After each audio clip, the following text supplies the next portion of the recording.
हाँ, बात पूरी करिएगा। जब आपने कहा कि किसी भी बच्ची के साथ, किसी भी नाबालिग के साथ, किसी भी महिला के साथ कुछ भी गलत हो तो जो भी दोषी उस पर कार्रवाई होनी चाहिए, तो हमें लगा कि आप इस पर सियासत नहीं करेंगे। पीड़ित की मां ने एक बयान दिया, मैं उसको पढ़ दूं, उसके बाद फिर मैं आपसे सवाल करूंगा। पीड़ित की मां ने कहा कि जब मैं पुलिस चौकी गई तो मोइन खान की तरफ से, जो वहां पर मौजूद था, उसने कहा कि पुलिस चौकी मेरे घर में चल रही है, तुम क्या कर लोगी, इतने दिन से घूम रही हो, कुछ हुआ क्या, ज्यादा इधर उधर जाओगी तो बेटी के टुकड़े टुकड़े करवा के फेंक दूंगा। ये उस पीड़ित मां का बयान है। आप समझ रहे हैं उसकी मनोस्थिति क्या होगी भदौरिया जी? आप इस मामले पर नहीं, आप बोलिएगा। आप ये कह रहे हैं ना कि बीजेपी सरकार ने क्या मांग की थी, क्या हम सत्ता में थे किसी के डीएनए टेस्ट की? तो अगर उन्होंने मांग नहीं की थी तो आपने करवाया कितने लोगों का डीएनए टेस्ट, आप ये बता दीजिए। चलिए, नहीं मांग की थी। अरे भाई, अरे हम न्याय के लिए लड़ रहे हैं ना। अगर उसकी मां ने कहा, जैसे आप कह रहे हो, तो इसके मतलब पुलिस सिस्टम फेलियर हो चुका है उत्तर प्रदेश का। कानून व्यवस्था ध्वस्त हो चुकी है, कानून व्यवस्था मर चुकी है। अगर कानून व्यवस्था जिंदा होती तो कार्रवाई उसी समय हो गई होती। तो आपके नेताओं के भीतर इंसानियत जिंदा है, आपके नेताओं के भीतर इंसानियत जिंदा है, कानून व्यवस्था मर गई। चलिए, 2012 में मोइन खान के घर में पुलिस चौकी खुली जब सत्ता में आप थे, मान लिया कानून व्यवस्था मर गई। मैं आपसे सवाल कर रहा हूं भदौरिया जी, कि आपके नेताओं में इंसानियत जिंदा है, समाजवादी पार्टी में इंसानियत जिंदा है? आपका प्रतिनिधिमंडल अभी तक मुलाकात करने के लिए क्यों नहीं गया उस पीड़ित परिवार से? अरे सवाल आप मुझसे कितने पूछोगे, जवाब देना। बीजेपी से पूछते तो आज मैं आपको सैल्यूट करता। गजब हाल है।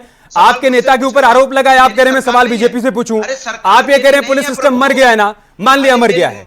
आपके भीतर इंसानियत जिंदा है, आपके नेताओं के भीतर इंसानियत जिंदा है। कोई भी समाजवादी पार्टी का नेता अभी तक पीड़ित परिवार से मुलाकात करने क्यों नहीं गया? यार मैं बोल तो रहा हूं, और क्या आप बोलने तो दोगे? प्रभु के एजेंडा चलाओगे, बोलने नहीं दोगे? प्रभु अबू मत करिए ना, हम कोई एजेंडा चला रहे हैं। हम आपसे सीधा सा सवाल पूछ रहे हैं, समाजवादी पार्टी का कोई, अरे सुन लीजिए भदौरिया जी, समाजवादी पार्टी का कोई नेता अभी तक पीड़ित परिवार से मुलाकात करने क्यों नहीं गया? अरे एक ही बार पूछ रहे हो बार बार यार, क्योंकि आप एक ही बात का बार बार जवाब नहीं दे रहे हो ना।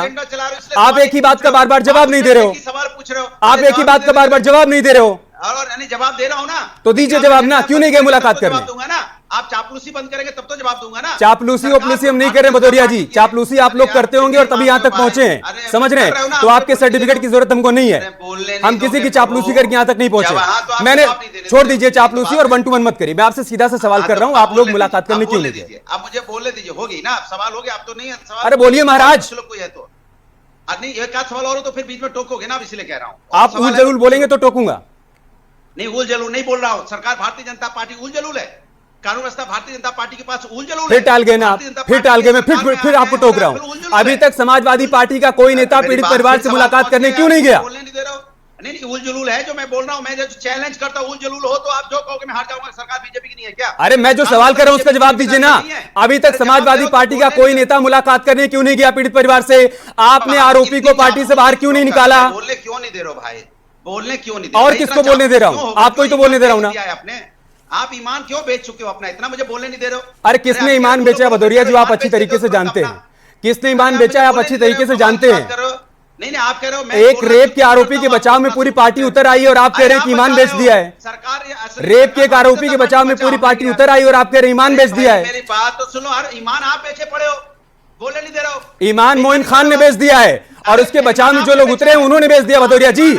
अवधेश प्रसाद के साथ उठ रहा है, बैठ रहा है, खा रहा है, पी रहा है, और समाजवादी पार्टी का कोई नेता अभी तक पीड़ित परिवार से मुलाकात करने नहीं गया। आप ज्ञान दे रहे हैं हमको, ठीक है, ओके। आप उल जलूल बोलोगे तो हम नहीं बोलने देंगे आपको। समाजवादी पार्टी अभी तक पीड़ित परिवार के पास क्यों नहीं गई? दिखा रहे हो कि आप बोलने नहीं दे रहे हो। आप सरकार की चापलूसी कर रहे हो, क्योंकि सरकार को बचाना चाहते हो। आप सरकार की, मुझे तरस आ रहा है अंकित करना चाहते जो लोग देख रहे होंगे इस वक्त ना, वो भी हैरान होंगे। एक सीधे से सवाल का आपसे सीधा से जवाब नहीं दिया जा रहा है। अनुराग भदौरिया, एक सेकेंड, ठंडक रखिए। आप ही बोलिएगा, आप ही बोलिएगा। मैं फिर से सवाल को पिरो रहा हूं। अनुराग भदौरिया, समाजवादी पार्टी का कोई नेता पीड़ित परिवार से अभी तक मुलाकात करने क्यों नहीं गया? हाथ हमसे मत जोड़िए, उस पीड़ित परिवार से जाकर जोड़िए। अरे मुझे बोलने दोगे कि नहीं? अरे बोलिए ना आप, कि नहीं? या तो आप चुप मारिए, थोड़ी देर चुप मारिए, थोड़ा ईमान। आप ट्रैक पर आइए, आप ट्रैक पर आइए और ईमान पर बात करिए जी। कौन होते हो ट्रैक पर लाने वाले? में सही बोल। Hello mister Bhadauria, get out.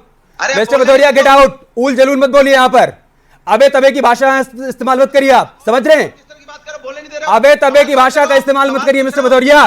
आप होंगे पत्रकार, अपने घर के पत्रकार होंगे। मैं फिर से आपसे बोल रहा हूं, अगर तमीज से बात करेंगे तो आप इस पैनल में रहेंगे, वरना दफा हो जाइए यहाँ से। आपकी जरूरत नहीं है मुझे। मैं फिर आपसे कह रहा हूं, मुझे आपकी जरूरत नहीं है। अबे तबे की भाषा का इस्तेमाल मत करिए यहाँ पर। मैं फिर बता रहा हूं आपको। आधे घंटे अबे तबे की भाषा का इस्तेमाल मत करिए। आप बोलिए ट्रैक पर आकर बोलिए, आप बोलिए ट्रैक पर आकर बोलिए। आपके सर्टिफिकेट की मुझे जरूरत नहीं है। चुप रहो, तुम चुप रहो। गेट आउट, गेट लॉस्ट, हटाओ इस आदमी को विंडो से, हटाओ इसको, गेट आउट, गेट लॉस्ट।